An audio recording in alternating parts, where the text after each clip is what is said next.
बिजनौर और नोएडा से आग की भीषण तस्वीरें सामने आई हैं। आग क्यों और कैसे लगी, इसे आगे विस्तार से बताएंगे। इससे पहले टीवी स्क्रीन पर आप अलग अलग तस्वीरों को देख लें। पहली तस्वीर बिजनौर की है, जहां कपड़े के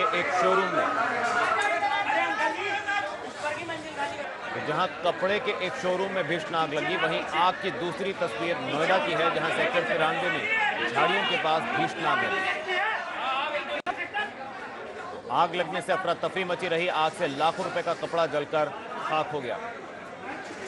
दरअसल बिजनौर में कपड़े के एक शोरूम में भीषण आग के बाद हड़कंप मच गया। देखते ही देखते इमारत की ऊपरी मंजिल से आग की तेज लपटें निकलने लगी, जिससे यहां अफरा तफरी मच गई और आग लगने के कारण लाखों रुपए का कपड़ा जलकर राख हो गया। फिलहाल दमकल विभाग की गाड़ियां आग पर काबू पाने की कवायद में जुटी हैं। मामला थाना मुजीबाबाद के कल्लूगंज बाजार का है।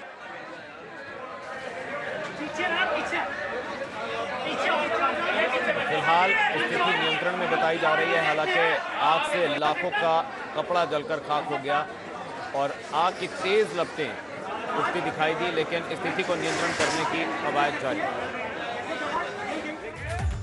वहीं नोएडा के सेक्टर 93 स्थित झाड़ियों में भीषण आग लग गई और अफरा तफरी मच गई। यह आग लगातार धधकती जा रही है, क्योंकि झाड़ियों के पास टायर और हवा भरने वाला सिलेंडर भी था, जिसे आग ने अपने चपेट में ले लिया। और तस्वीरों में देखा जा सकता है कि कैसे टायर आग में धू धू कर जल रहा है। साथ ही सिलेंडर से निकली गैस के कारण आग ने विकराल रूप ले लिया। यह हादसा थाना फेज 2 क्षेत्र का है। एक्सक्लूसिव तस्वीरें इस वक्त आप देख रहे हैं एबीपी गंगा पर। किस तरह से भीषण आग जो है वो झाड़ियों के पास लगी। नोएडा के सेक्टर 93 का मामला। आग की चपेट में टायर और गैस का सिलेंडर आने से आग भड़क उठी और आग तेजी से फैली। दो अलग अलग जगहों से आग के तांडव की तस्वीरें। बिजनौर में कपड़े के शोरूम में भीषण आग लगी, तो वहीं नोएडा के सेक्टर 93 में किस तरह से आग का तांडव देखने को मिला, उसकी ये तस्वीरें इस वक्त आप देख रहे हैं। तो दोनों ही तस्वीरें अब आपके सामने। पहली तस्वीर बिजनौर की है, जहां आग से लाखों रुपए का कपड़ा जलकर खाक हो गया, भारी नुकसान हुआ, लेकिन अब घंटों की मशक्कत के बाद स्थिति को नियंत्रण में किया गया। वहीं दूसरी तस्वीर नोएडा की है, जहां आग ने विकराल रूप धारण किया। और अब खबर राजधानी लखनऊ से, जहां फायरिंग की एक घटना से एक बार फिर हड़कंप मच गया है, जिसमें एक युवक को गोली लगने से वो घायल हो गया। मामला काकोरी थाना क्षेत्र का है, जहां बदमाशों ने एक युवक को सरेआम गोली मारकर वो फरार हो गए। फायरिंग की इस घटना से इलाके में हड़कंप मच गया, जिसके बाद युवक को आनन फानन में अस्पताल ले जाया गया, लेकिन अब तक सरेआम शख्स को गोली मारकर घायल करने वाले बदमाशों को पुलिस पकड़ नहीं पाई। निकल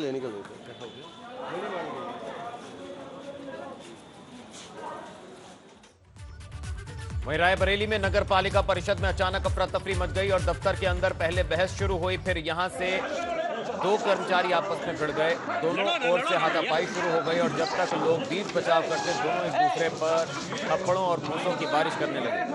हालांकि बाद में कुछ लोगों ने दोनों कर्मचारियों को अलग कराया। सूत्रों की माने तो यह हाथापाई अवैध वसूली को लेकर हुई थी। बताया जा रहा है यह मारपीट अधिशासी अधिकारी की आपस में बांटने को लेकर यह मारपीट हुई बताया जा रहा है। और तस्वीरें आप देख सकते हैं, नगर पालिका परिषद का जो दफ्तर है वो किस तरह से जंग का अखाड़ा बन गया। वहीं देश में एक बार फिर से कोरोना के बढ़ते मामलों के बीच प्रधानमंत्री नरेंद्र मोदी बुधवार को सभी राज्यों के मुख्यमंत्रियों के साथ बैठक करने वाले हैं। कल होने वाली बैठक में प्रधानमंत्री मोदी वीडियो कॉन्फ्रेंसिंग के जरिए सभी राज्यों के मुख्यमंत्रियों को संबोधित करेंगे, जिसमें कोविड-19 से पैदा हुए हालात और टीकाकरण अभियान के मुद्दों पर चर्चा करेंगे।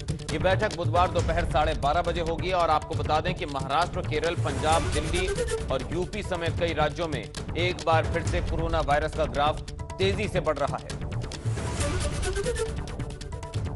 तो इसी की गंभीरता को देखते हुए यह अहम बैठक बुलाई गई है। देश के सभी राज्यों के मुख्यमंत्रियों से पीएम करेंगे बात। कई राज्यों में फिर से बढ़ने लगा है कोरोना का ग्राफ। दोपहर 12:30 बजे यह बैठक शुरू होगी।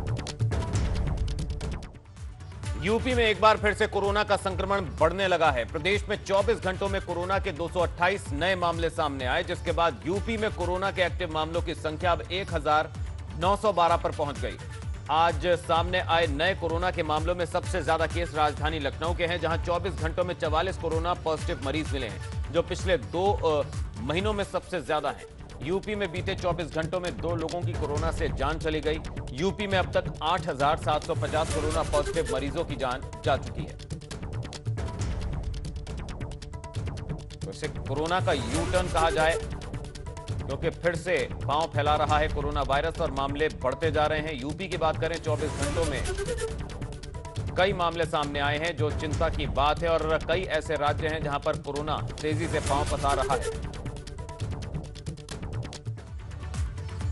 करीब साल भर की तमाम कोशिशों के बाद कंट्रोल में आया कोरोना देश भर में फिर से यू टर्न लेता हुआ दिख रहा है। देश के तमाम राज्यों के अलावा उत्तर प्रदेश के कई जिलों में भी कोरोना मरीजों की संख्या बढ़नी शुरू हो गई है। एक तरफ देश में कोरोना को मिटाने के लिए वैक्सीनेशन का अभियान चलाया जा रहा है, तो वहीं दूसरी तरफ लोगों की लापरवाही के चलते कोरोना के मामलों में फिर से तेजी से इजाफा देखने को मिल रहा है। वाराणसी, मेरठ, गाजियाबाद, बरेली समेत कई जिलों में आज कोरोना के नए मामले सामने आए और इसमें दिल्ली एनसीआर से सटे नोएडा भी शामिल।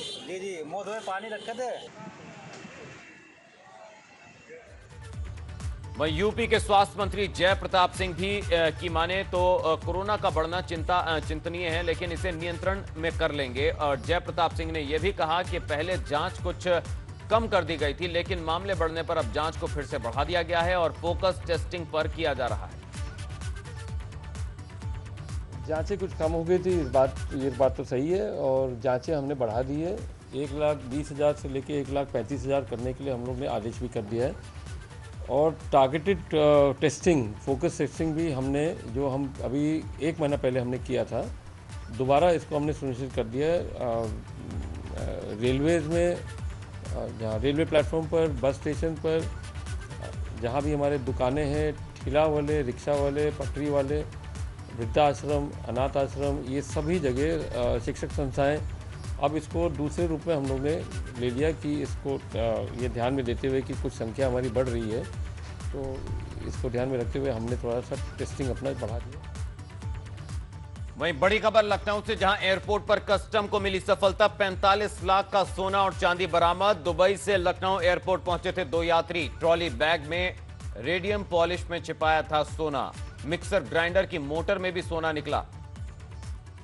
तो ट्रॉली बैग में रेडियम पॉलिश में सोना छिपाकर ले जाया जा रहा था और इसके साथ ही मिक्सर ग्राइंडर की मोटर में भी सोना छिपाकर ले जाने की कोशिश नाकाम हुई। 45 लाख का सोना और चांदी बरामद हुए हैं। एयरपोर्ट पर कस्टम को यह बड़ी सफलता हाथ लगी। दुबई से लखनऊ एयरपोर्ट पहुंचे यात्रियों की जांच में सोना और चांदी बरामद हुए हैं।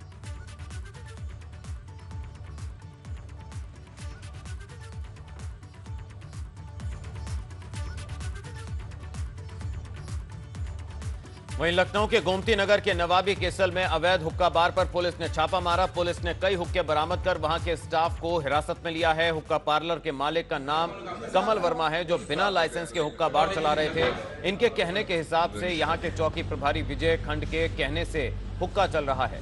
जब उनको मौके पर बुलाया गया तो उन्होंने साफ साफ इनकार कर दिया।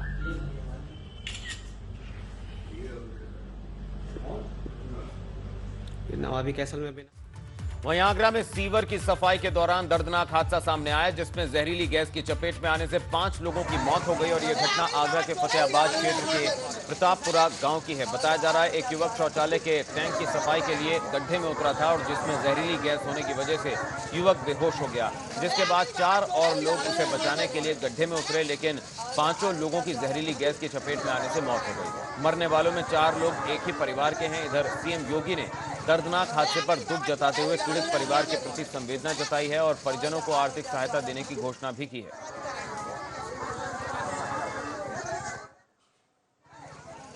फतेहाबाद के प्रतापपुरा गांव में एक बहुत ही दर्दनाक घटना हुई है। एक व्यक्ति अपने सेप्टिक टैंक को बना रहे थे, जिसमें 5 व्यक्तियों के गिर जाने के कारण उनकी मृत्यु हो गई है। एक व्यक्ति ऑन द स्पॉट उनकी डेथ हुई थी और 4 व्यक्तियों को हॉस्पिटल एसएन मेडिकल कॉलेज लाया गया, जहां ब्रॉड डेथ घोषित किया गया है। सभी डेड बॉडी की जो पंचायतनामा भरकर पोस्टमार्टम की कार्रवाई कराई जा रही है और सभी जो मदद और सहायता जो है परिवार को उपलब्ध कराया जा रहा है। वहीं यूपी में होने वाले त्रिस्तरीय पंचायत चुनाव से पहले पूरे प्रदेश में अवैध शराब के खिलाफ कार्रवाई तेज हो गई है, जिसके तहत आबकारी विभाग और पुलिस की टीम ने कई जिलों में छापे मारकर कच्ची अवैध शराब की भट्टियों को नष्ट किया और अवैध शराब की खेप बरामद की, जिन्हें आने वाले दिनों में पंचायत चुनाव के दौरान खपाने की तैयारी थी। हम आपको 4 जिलों की बिजनौर, अमेठी, रायबरेली और एटा की तस्वीरें दिखा रहे हैं, जहां आबकारी विभाग और पुलिस की टीमों ने शराब तस्करों के खिलाफ कार्रवाई की है।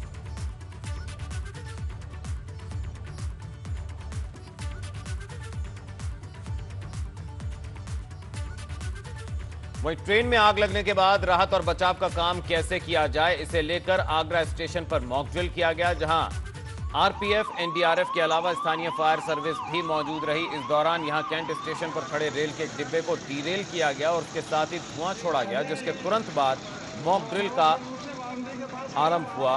इसकी शुरुआत हुई और एक बार तो लगा कि ट्रेन में वाकई आग लग गई है, लेकिन पता चला कि यहां तो मॉक ड्रिल हो रही है। तब लोगों ने राहत की सांस ली।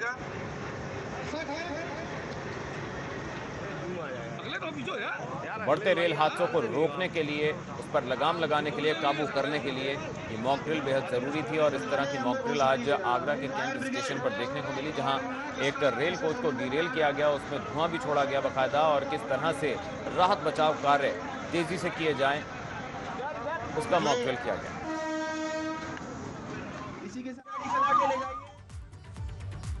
और अब खबर शामली से, जहां शामली के कैराना के रहने वाले अजीम मंसूरी आज पहचान के मोहताज नहीं तो वही अब वो काफी खुश हैं। उन्हें भरोसा है कि अब उनकी शादी जरूर होगी, क्योंकि लड़कियों की ओर से शादी के लगातार उनको प्रस्ताव जो आ रहे हैं और इसकी एक वजह एबीपी गंगा की खबर है। आइए आपको दिखाते हैं एक और रिपोर्ट।